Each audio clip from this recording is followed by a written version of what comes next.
Ce qui s'est passé avant-hier, le 14 décembre 2025, est un événement qui mérite qu'on le décortique minute par minute, sans filtre, sans complaisance et surtout sans langue de bois.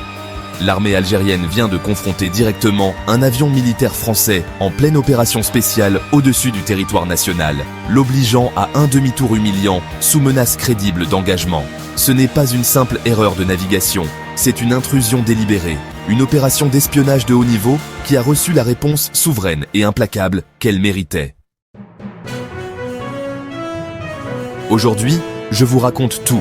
La détection surprise, la traque implacable, la confrontation tendue, les preuves irréfutables, la panique à Paris, le silence gêné des alliés européens, et surtout, les conséquences explosives pour les relations algéro-françaises et pour l'ensemble de la région. Prenez un café bien fort ou un thé à la menthe. Installez-vous confortablement, on plonge dans les détails dès maintenant. Tout commence le samedi 14 décembre 2025 à 22h18 précise, heure d'Alger. Dans le poste de commandement principal de la défense aérienne du territoire, basé à Bousfer près d'Oran, les opérateurs du radar longue portée 91 N6E du système S400 détectent un écho inhabituel au large de la côte ouest. L'appareil apparaît d'abord à 280 km à l'ouest d'Oran, à une altitude de 11 200 mètres, vitesse de 920 km par heure, trajectoire est-sud-est, comme s'il visait directement les installations militaires et portuaires de la façade méditerranéenne algérienne. Transpondeur civil actif avec un code générique, mais aucun plan de vol déposé auprès de l'ENA, l'entreprise nationale de navigation aérienne, aucun contact préalable avec le contrôle aérien algérien. À 22h27, l'alerte est transmise au commandement central à Alger. Le général responsable de la DEAT ordonne un scramble immédiat depuis la base aérienne de Tafraoui. 4 Su-30 MKA de la 2e escadre de chasse multirôle décollent en moins de 7 minutes, armés de missiles RR R-77-1 à guidage actif et R-27ET à infrarouge. En parallèle, 2 batteries Pantsir S-1M déployées en protection côtière près d'Arzev et Mostaganem sont mises en mode verrouillage radar. Le commandement opte pour une interception classique. Identification visuelle, escorte forcée et obligation de quitter l'espace aérien. Les 4 flankers algériens, volant en 2 paires, grimpent rapidement à 12 000 mètres et interceptent la cible à 22h41 précise, à 80 km au nord-ouest de Mostaganem. L'avion est immédiatement reconnu. Un Transal C-160 NG Gabriel, version modernisée de renseignement électronique appartenant à l'escadron électronique aéroporté 154 Dunkerque de l'armée de l'air et de l'espace française. Immatriculation FRAGE équipée d'un ensemble complet SIGINT, antenne latérale pour interception de communication, pod ventral à stack pour analyse de signaux radar, capteur ELINT dernière génération et liaison satellite sécurisée vers le centre de commandement de Metz. Cet appareil, capable de missions de plus de 10 heures, est spécialisé dans la collecte de renseignements électroniques en profondeur, cartographie des émissions radar ennemies, interception de communications tactiques, localisation de centres de commandement. Enfin, la réponse de l'équipage français se fait entendre. La voix contrôlée mais clairement tendue. Ici, appareil français en mission humanitaire et de surveillance régionale, nous demandons corridor de transit. La réplique des Algériens est immédiate. Aucune mission déclarée, aucun accord bilatéral actif pour ce type d'opération.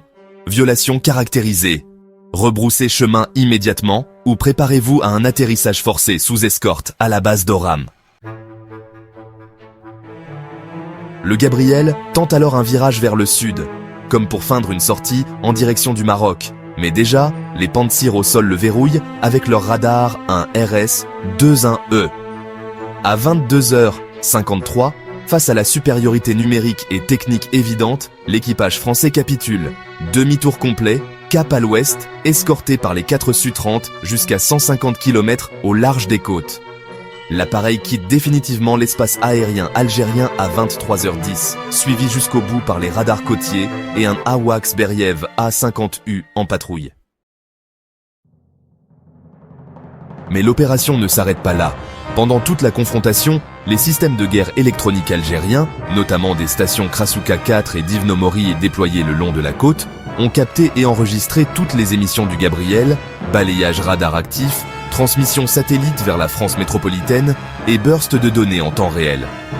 Selon des sources militaires de haut rang que nous avons pu consulter, l'avion était en pleine phase de collecte. Il cartographiait les nouvelles fréquences des radars côtiers algériens, interceptait les communications entre les bases d'Oran, Mostaganem et Tafraoui, et surveillait les mouvements navals dans le port militaire de Mers el-Kébir. À minuit, le président Abdelmajid Tebboune est informé en détail par le général Saïd Chengriha. Décision rapide, diffusion immédiate des preuves et communiqué officiel. À 1h du matin, le ministère de la Défense nationale publie la déclaration « Les forces armées ont confronté et contraint au retrait, le 14 décembre 2025 en soirée, un aéronef militaire français ayant pénétré délibérément et sans autorisation l'espace aérien national dans le secteur ouest. Cette opération spéciale hostile a été neutralisée avec professionnalisme. L'Algérie réaffirme sa détermination absolue à défendre sa souveraineté aérienne contre toute ingérence. » Des vidéos radars, des photos prises par les pilotes et des extraits audio des sommations sont joints au communiqué. À Paris, c'est le chaos. Silence total pendant les premières heures. Puis, à 5h du matin heure française, un communiqué minimaliste du ministère des Armées. Un appareil français menait une mission de surveillance régionale légitime et a ajusté sa trajectoire suite à un contact avec les autorités algériennes. Aucun incident grave n'est à déplorer. Mais bon, cette version est immédiatement tournée en ridicule. Une surveillance régionale légitime, avec transpondeur ambigu, sans coordination, en pleine nuit, au cœur de l'espace algérien. Les chancelleries africaines et arabes n'y croient pas une seconde. Des sources plus fiables au sein de la DRM française parlent d'une opération validée au plus haut niveau pour recueillir des données actualisées sur les défenses côtières algériennes, dans le contexte des tensions au Sahel et des exercices navals algériens récents avec la Russie. L'objectif supposé ? Tester la réactivité des Su-30 et Pantsir côtiers, cartographier les sites de missiles antinavires Bastion P et partager les renseignements avec des partenaires comme le Maroc et les États-Unis.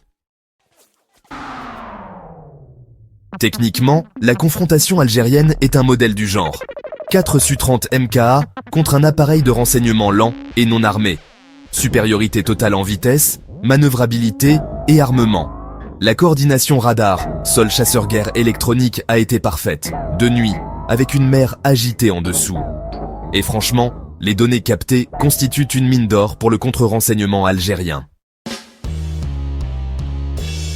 Si vous voulez suivre les révélations exclusives sur les données interceptées et les réactions à venir, abonnez-vous tout de suite et activez la cloche.